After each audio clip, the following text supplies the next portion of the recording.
After 12 intense days of high-voltage military conflict, the United States has now announced a ceasefire between Israel and Iran. We now take a look at the key players who negotiated this critical deal. According to reports, U.S. President Donald Trump informed the Emir of Qatar that Israel had agreed to a ceasefire with Iran. He requested the Qatari ruler to persuade Iran to agree to the ceasefire deal. Following the call, Qatar's Prime Minister, Sheikh Mohammed bin Abdul Rahman Al Thani, was tasked with holding talks with Iranian officials to secure Tehran's approval for the ceasefire. Al Thani worked closely with U.S. Vice President J.D. Vance and his team to finalize details of the ceasefire. After announcing the ceasefire, Vance underscored Trump administration's intent to deter Iran from restarting its nuclear program. If Iran is desperate to build a nuclear weapon in the future, then they're going to have to deal with a very, very powerful American military again. Well, two other key players in the mediation were U.S. Secretary of State Marco Rubio and U.S. Special Envoy Steve Witkoff. According to reports, they were involved in direct and indirect communications with Iran. After Qatar brokered the U.S. proposed deal, U.S. President Donald Trump took to social media announcing the ceasefire. Trump said the ceasefire would be a phased 24-hour procedure beginning in 6 hours, with Iran unilaterally halting all operations.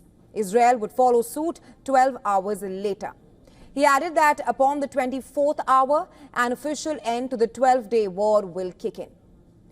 After Trump made the announcement, reports surfaced of fresh waves of missiles directed at Israel. Several people were reportedly killed in Beersheba.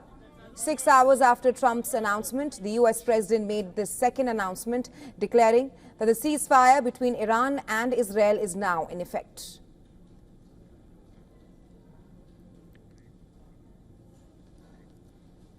Well, earlier we spoke to foreign policy experts and analysts on the situation in West Asia after Trump's announcement of a ceasefire between Israel and Iran. Take a listen.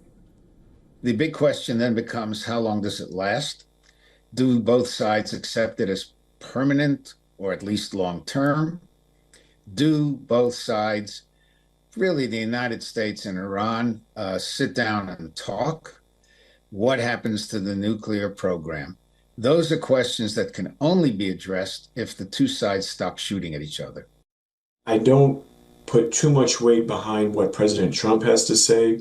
I put actually more weight behind what Prime Minister Netanyahu will do or won't do. Because since they have the last 12 hours to end this ceasefire, they could attack a lot stronger than they have been up to this point, which then brings the counter argument of, well, if Iran gets to attack first in those 12 hours, within that full 24 hours, Iran then might strike a lot harder and a lot more sites because they know this is their last strike. So there's also that to consider. And with any ceasefire that we have seen throughout the modern history, just because someone says there's a ceasefire, it doesn't mean that it's going to hold. If it's just verbally, or in this case, a tweet, it doesn't really hold much weight. It's more about practically what's going to happen in the next couple of days and weeks and obviously months and years.